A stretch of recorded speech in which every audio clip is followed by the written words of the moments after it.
Today, democracy is being celebrated in J&K after 10 years. Last elections J&K में 2014 में हुए थे and it is 2024 and today जैसे जैसे इलेक्शंस के रिजल्ट आ रहे हैं it is singing the tunes of democracy in India. 2019 में J&K को डिवाइड किया गया था दो यूटीज में, J&K एंड लद्दाख. J&K को यूटी बनाया गया था पुदुचेरी के मॉडल पे और लद्दाख को चंडीगढ़ के मॉडल पे. यानी J&K का एक चीफ मिनिस्टर होगा जबकि लद्दाख लेफ्टिनेंट गवर्नर के थ्रू सीधे सेंटर कंट्रोल करेगा. आज रिजल्ट्स आए. J&K की 90 सीट्स पे इलेक्शन हुई थे and here are some results. काफी सीट्स के रिजल्ट आ चुके हैं, कुछ पे भी ट्रेंड्स देख रहे हैं हम लोग. But overall national conference is dominating these elections. It is a regional party of Jammu and Kashmir. So this is currently, ये आज का ट्रेंड अभी चल रहा है. 90 सीट्स हैं, 45, 46 is the majority mark and looks like National Conference and Congress have easily surpassed it क्योंकि दोनों का अलायंस बन चुका था, प्री इलेक्शन अलायंस था. लेकिन काफी लोग ये जानना चाह रहे हैं कि who would be the next chief minister of Jammu and Kashmir. As we go through the news is that National Conference leader Umar Abdullah will be the chief minister of Jammu and Kashmir for the second time. उनके जो national conference party के president है, उनके father भी है doctor Farooq Abdullah. उन्होंने just शाम को ही, जब भी तो पूरे रिजल्ट्स नहीं आए थे, but he declared I would be more than happy that Omar Abdullah is the chief minister of Jammu and Kashmir. तो these are some of his pictures from today. Okay, Omar Abdullah second बार J&K के चीफ मिनिस्टर बनेंगे. वो अलग बात है कि पहली बार जब वो बने थे तब J&K पूरी फुल फ्लेज स्टेट थी and Ladakh was the part of Jammu and Kashmir. लेकिन अभी चीजें थोड़ी अलग है. J&K is a UT. इससे पहले अगर हम उमर अब्दुल्ला का कैरियर देखें तो he has been a minister of external affairs for state of course in the government of Vajpayee. तो वो पहले एनडीए की गवर्नमेंट में मिनिस्टर रह चुके हैं.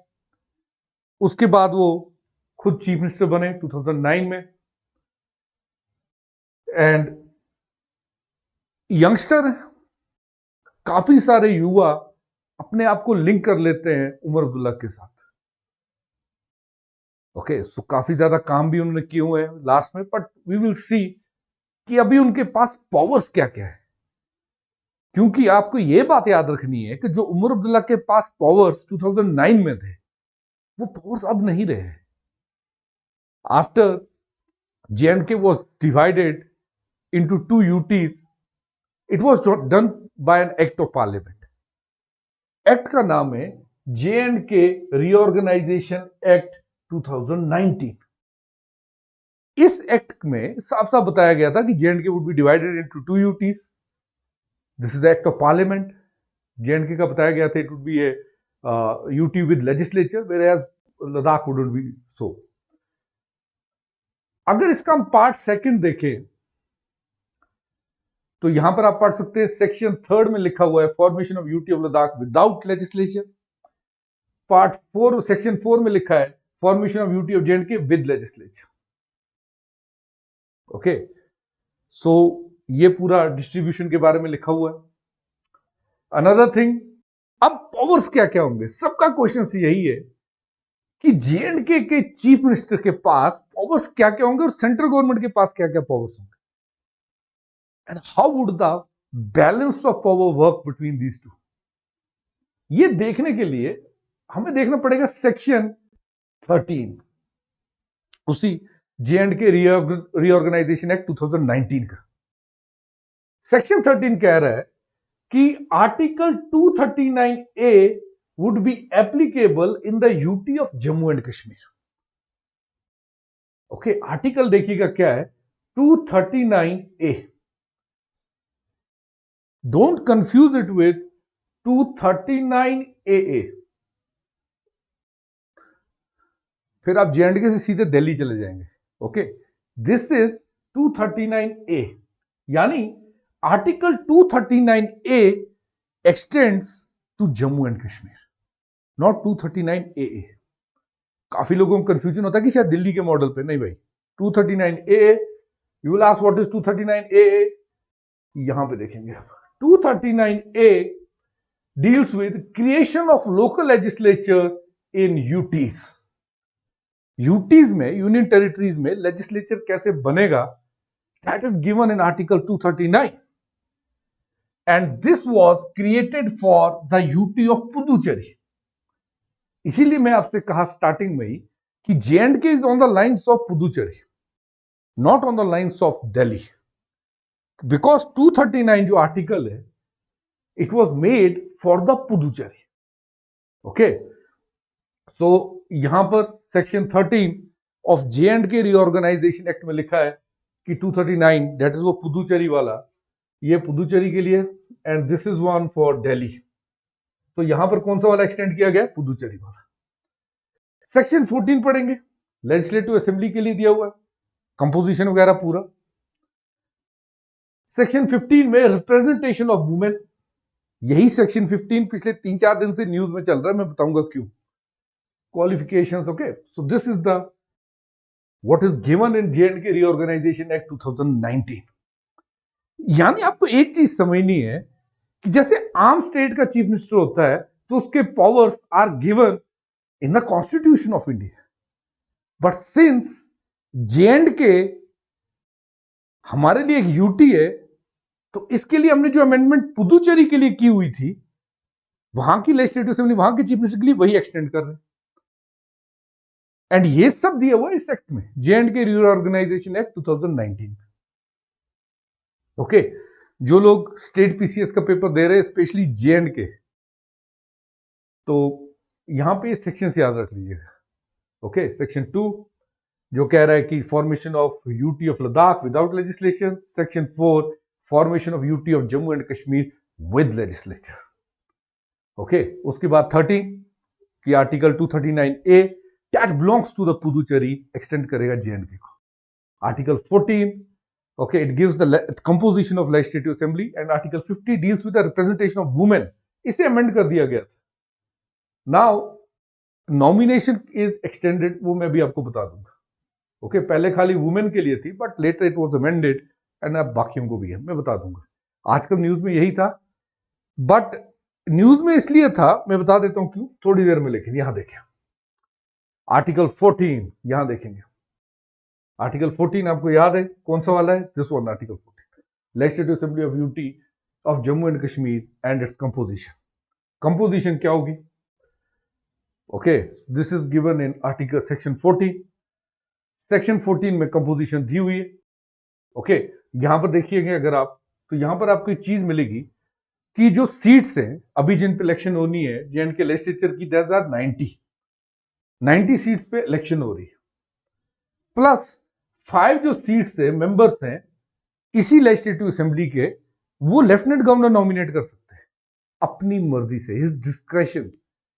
सो टोटल जो सीट्स है अभी जे&के लेजिस्लेटिव असेंबली वो 95 है.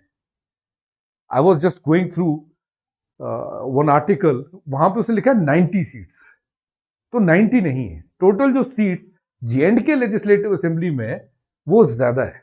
ओके, फिलहाल आप ये याद रखेंगे कि 90 इलेक्शन जो आज हुई वो है, और 5 जो हैं वो जो गवर्नर है, लेफ्टिनेंट गवर्नर है जे&के के, वो नॉमिनेट करेंगे. इसमें एक और चीज आपने याद रखनी है कि कुछ सीट्स जो पीओके है उसके लिए भी रिजर्व रखी गई है. ये चीज याद रखिएगा, उसके लिए जो सीट्स रिजर्व की गई है that are around 24. So around 24 seats यहां देखेंगे आप, यहां देखेंगे this is section 14 sub clause 4. यहां देखेंगे 24 seats in the peoples residing in that area, यानी जो ऑक्यूपाइड जम्मू एंड कश्मीर है, पीओके, उसके लिए रिजर्व रखी गई. इसीलिए जब काफी सारे आर्टिकल्स में पढ़ते हो कि 90 सीट्स, 90 टोटल नहीं है, 90 के लिए अभी चुनाव हुआ है, 5 नॉमिनेट होंगे और कुछ सीटें हमने खाली रखी हुई है पीओके के लिए, बिकॉज हमारे पार्लियामेंट ने ऐलान किया हुआ है कि PoK is an integral part of India. Okay, so 90 seats पे इलेक्शन हुई आज, जिसमें से लग रहा है कि Congress plus INC, Congress plus national conference, दोनों का अलायंस एटलीस्ट 48 पे बैठा हुआ अभी तक, तो ऑफ कोर्स मेजॉरिटी उन्हीं की है। 5 would be nominated by the lieutenant governor, 5, and 24 seats have been kept vacant, okay, for PoK people, because PoK is the integral part of India. Clear ये चीज? आई होप ये math आपको समझ आ गया होगा। ओके, तो 90 के लिए भी आप लोग टीवी अपनी स्क्रीन पे इलेक्शंस देख रहे हैं, रिजल्ट्स देख रहे हैं। 5 लेफ्टिनेंट गवर्नर साहब नॉमिनेट करेंगे और 24 तो खाली छोड़ दी, उन पे हमने इलेक्शन किए नहीं। हम जब सेक्शन 14 और 15 पढ़ रहे थे, यहां 15 में मैंने आपको बताया था कि कुछ वुमेन, अगर लेफ्टिनेंट गवर्नर साहब को लग रहा है that women have not been sufficiently represented in the legislative assembly of Jammu and Kashmir, तो लेफ्टिनेंट गवर्नर साहब कुछ को नॉमिनेट कर सकते हैं, ही कैन नॉमिनेट सम, ओके। लेकिन मैंने आपसे कहा कि दिस वाज लेटर अमेंडेड, ये प्रोविजन अमेंड कर दिया गया था। सो रिप्रेजेंटेशन ऑफ वुमेन अगर हम देखेंगे तो पहले इट वाज रिटर्न कि वुमेन को जो है नॉमिनेट किया जाएगा, okay, it was 2 women, later amend कर दिया गया। अमेंड करके क्या कहा गया, अब वुमेन के साथ साथ 2 women, 2 members of Kashmiri Pandit community, one of whom shall be women and one from the displaced persons of POJK. Okay, so this is the total, 2 यहां से 2 + 2 + 1.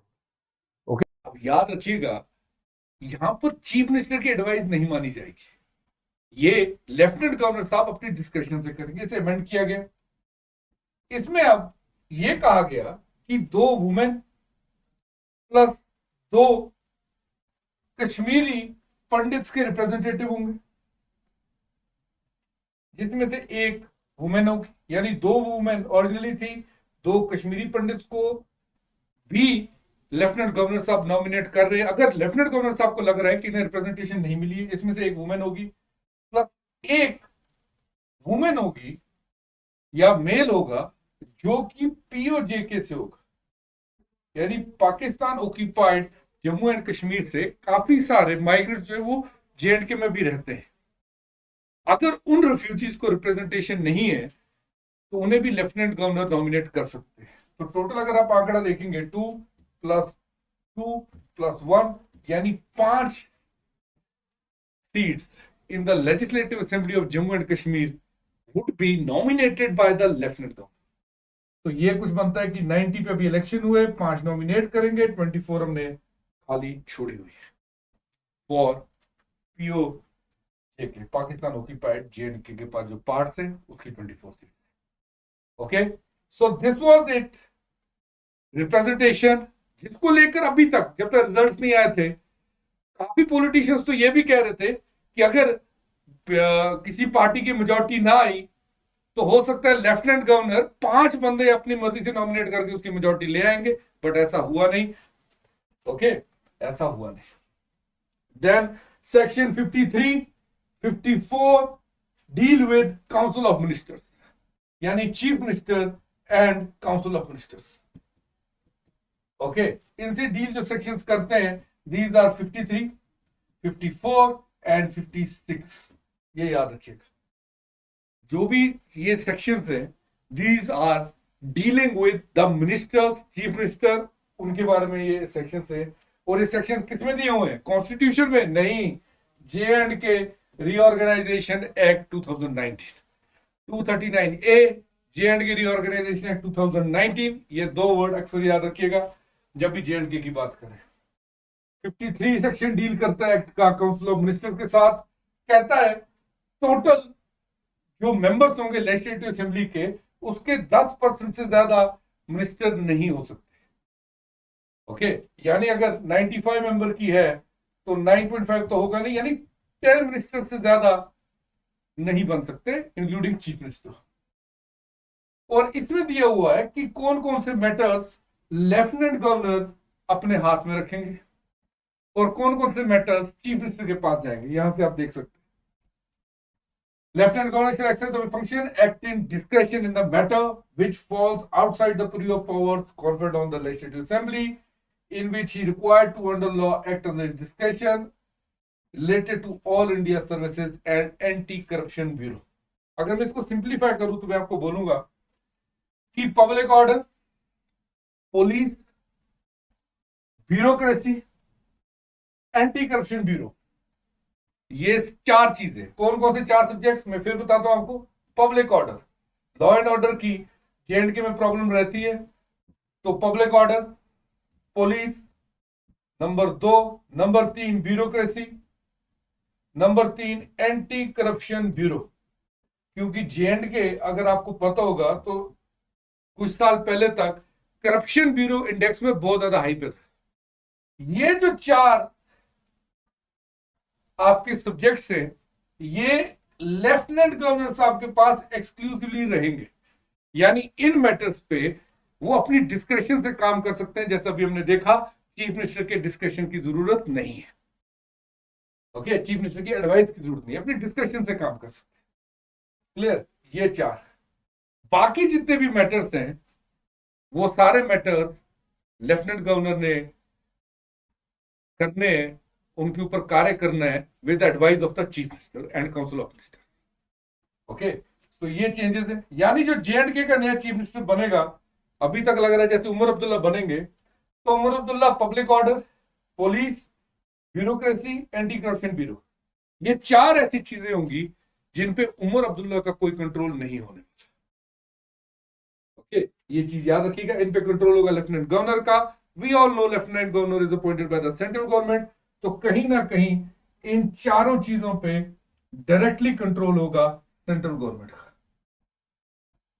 सेंट्रल गवर्नमेंट का। ओके, डायरेक्टली कंट्रोल होगा central government.